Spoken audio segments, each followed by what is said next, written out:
দাওয়াত দিয়েছেন যে আপনাদের মাঝে এসে আপনাদের সুখ দুঃখে এবং দীর্ঘদিন গত 16 বছর যে আপনাদের দুঃখ দুর্দশা দিন গিয়েছে, স্বৈরাচারী সরকার দেশে ছিল, আপনাদের যে জমাট বাঁধা কথা রয়ে গেছে, আপনাদের কথাগুলি আমি শুনতে এসেছি। শুধু আমি বলবো আপনারা শুনবেন তা না, আপনাদের যদি কিছু বলার থাকে, এলাকা উন্নয়ন এবং আপনাদের জন্য কোনো অবজেকশন থাকে, কোনো কিছু থাকে আপনারা বলতে পারেন। আমি আপনাদের সময় সংক্ষেপ করবো না। আপনাদের এর মধ্যে ছোট ছোট বক্তব্য যদি থাকে, কোনো অবজেকশন, কোনো কিছু দিক নির্দেশন যদি থাকে আপনারা বলতে পারেন।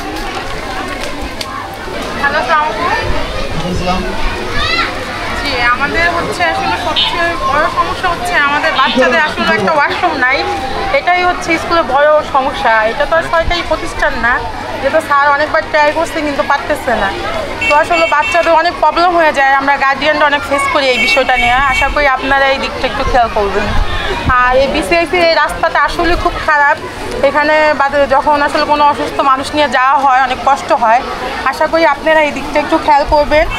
আমাদের এই স্যার অনেক গরিব মানুষ, আমরা অনেক দিন থেকে স্কুল চালাই। এখন যদি আমাদের এই স্কুলটা আপনারা উন্নয়ন করে দেন তাহলে আমাদের ভালো হয়। এই জন্য আপনার কাছে আমার অনুরোধ। আসসালামু আলাইকুম।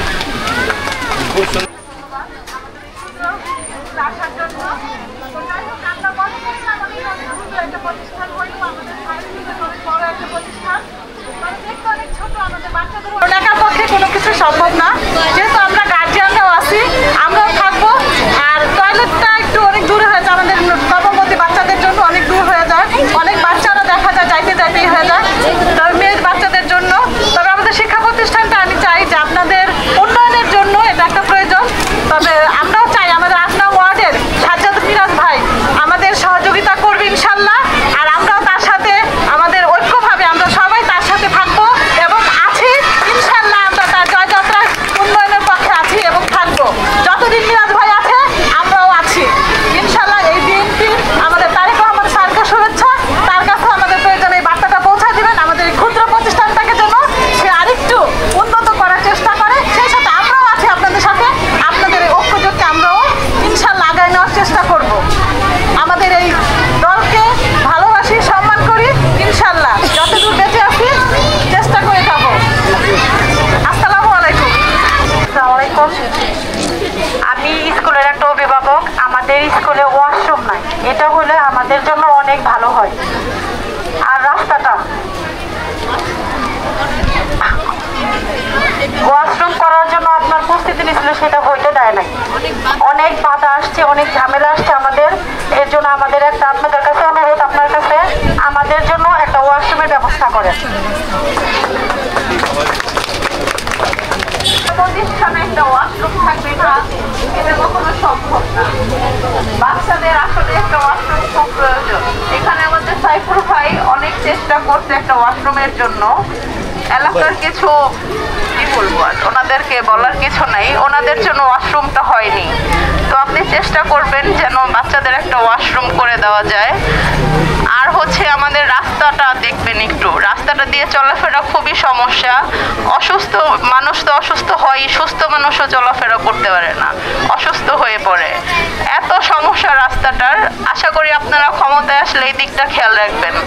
আপনারা যদি জনগণের দিক খেয়াল রাখেন, আমরাও ইনশাল্লাহ আপনাদের দিক খেয়াল রাখবো। যে প্রবলেমগুলি আপনারা বলেছেন, প্রবলেমগুলি আমি দেখবো যে কি করা যায়, এবং বিসিআইসি কর্তৃপক্ষ এবং কামাল হাউজিংয়ের যারা আছেন তাদের সাথে বসে আমি এই দায়িত্ব নিব যে আপনাদের একটা বাথরুম করে দেওয়ার জন্য। এবং রাস্তার যে কাজটা, রাস্তার কাজটা যেটা বিল পাস হয়েছে ওটা ইতিমধ্যে করা হবে। আর রিক্সার যে বিষয়টা, বিষয়টা সেদিন আমি নিজেই দেখেছি। রিক্সাগুলি এখান থেকে অতি শীঘ্রই সরিয়ে দেওয়া হবে।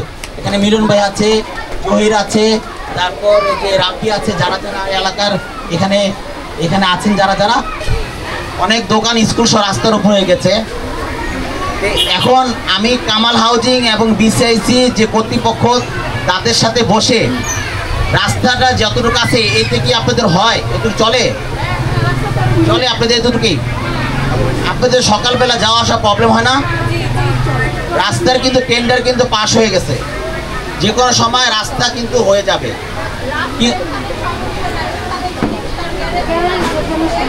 রিক্সায় গেড়েছে কারণে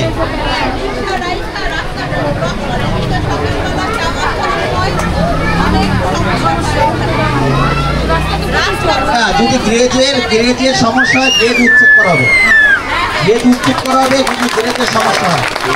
কারণ আমি সেদিন এসে দিনের বেলা দেখে গিয়েছিলাম যে রাস্তার অধিকাংশ একেবারে রিক্সা দিয়ে ভরা। দিনের বেলা যদি রিক্সা দিয়ে ভরা থাকে, রাত্রে বেলা তো পুরোই ভরা থাকে, একটা রিক্সা যাওয়া আসা করার সুযোগ থাকে না। এর মধ্যে যদি কেউ অসুস্থ হয়ে যায়, অ্যাম্বুলেন্স তো ঢুকতেই পারবে না। অতি শীঘ্রই আমি এই রাস্তা ক্লিয়ার করে দিব, কোনো রিক্সা গ্যারেজ জন্য না থাকে। আর বাথরুমে যেটা আপনারা বলেছেন, বাথরুমে একটা ব্যবস্থা করে দেওয়ার জন্য, যেহেতু বিসিআইসি জায়গার উপরে আপনাদের এই স্কুলটা পড়েছে না, কর্তৃপক্ষদের সাথে কথা বলে বাথরুমের ব্যবস্থা আমি করে দিব আপনাদের। আপনারা দেখেন গত 16 বছর পরীক্ষা ফেল করলেও এবং যে পরীক্ষা দেয় নাই তারও কিন্তু GPA 5 তার বাসায় কিন্তু চলে আসতো না, যে সে পরীক্ষা দেয় না অসুস্থতার কারণে, কিন্তু তার রেজাল্ট একেবারে ঢালাওভাবে যতজন রেজিস্ট্রেশন করেছে যতটা বিভাগে ঢালাওভাবে তারা GPA 5 পেয়ে সবাইকে পাশ করিয়ে দিয়েছে।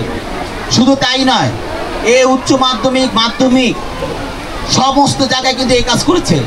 এবং এই ডাক্তারি পরীক্ষা দেখেন, যাদের মামা চাচারা বড় বড় জায়গায় রয়েছে, এই ডাক্তারি পরীক্ষা তারা কিন্তু পরীক্ষা পাশ না করে কিন্তু বড় বড় ডাক্তার হয়ে গেছে।